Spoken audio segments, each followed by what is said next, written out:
Yes, Kenya. Tamu sana, tamu sana, tamu sana, yes. From the look of things, it appears a revolution against William Ruto has already begun, albeit slowly but surely. In this video, I want us to have a look at a short clip, a clip that is going to inform the basis of our analysis right now. Na Saba Saba watu watokee. Lazima Wakenya mali imefika tuungane kama wamama, kama vijana, kama wazee, wazazi, kila mtu ambaye anasikia hii uchumi hatuwezani nayo. Mnawezana na hii uchumi? Hatuwezani. Kama hatuwezani na hii uchumi, Saba Saba tujitokeze kama wamama, wazee, vijana, hata watoto. Tuambie Ruto Buda imechoka. Wakenya wamechoka ama wajachoka? Wamechoka. Haya, inchi gani hii? Kenya. Inchi gani hii? Kenya. Inchi gani hii? Kenya. Wanataka tukufe njaa. Inchi gani hii? Kenya. Inchi gani hii? Kenya. Inchi gani hii? Kenya. Wanataka tukufe njaa. Wamepandisha, wanataka tukufe njaa. Yes, that's the kind of courage Kenyans are adopting in the recent days. And looking at the future, such sentiments will only but grow loud and louder as the harsh economic reality sets in.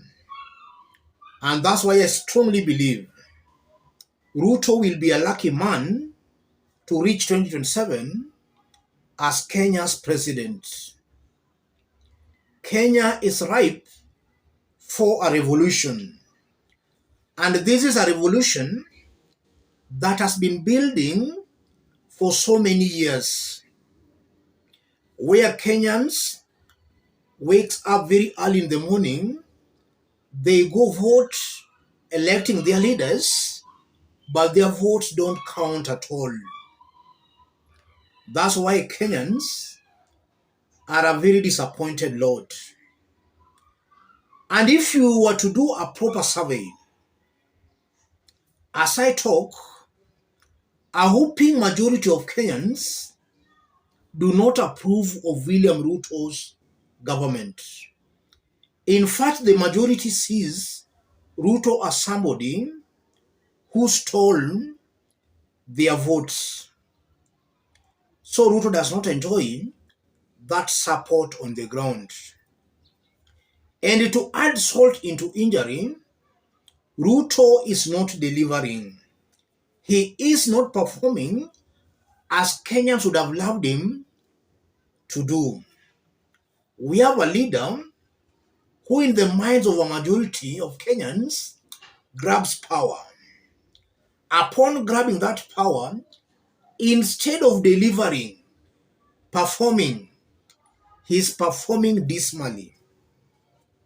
Yes, that's the current state of affairs in Kenya. If you look at that short clip, I'm very sure that it's no longer about Raila Odinga.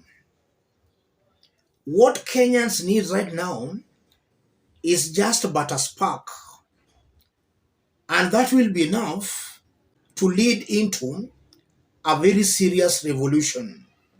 Just a spark. And already Raila announced that on 7th July, that's Friday, as Azimio, they will be meeting at Kamkunji grounds to see the way forward.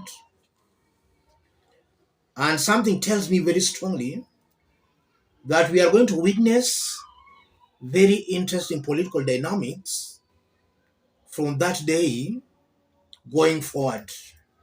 Kenyans are tired of a William Ruto's presidency. And besides that, looking at the elected leaders who should be speaking on behalf of the people, the elected leaders, members of parliament, a majority are in a coalition with William Ruto in oppressing Kenyans. Some few days ago, we saw the members of parliament voting overwhelmingly to approve the Finance Bill 2023, a bill that is clearly going to oppress Kenyans more. As they were approving of that bill, they had a deal with William Ruto that their salaries were to be increased. And that's why, according to SRC, members of parliament, top government officials were to have a salary increment of about 14% beginning the 1st of July. That's this month. And the finance bill was also to take effect as from 1st July this year. That's this month. So you are seeing clearly that the members of parliament passed that bill knowing fully well their salaries were to be increased. So they are in power or in politics for their own personal gains. They are not there to serve the people. So the people's representatives, or rather the people who ought to be representing the people, have already abandoned the people. If you look at the so-called independent institutions, including even the apex court, the Supreme Court, these are bodies that are coming out as already compromised. So Kenyans have nowhere to run to. The only avenue left is civil disobedience. Yes, which is allowed in the Constitution. And that's why I strongly believe that Ruto would have been luckier if Kenyans were channeling their grievances through the courts or through the independent bodies. But he has muzzled all these bodies.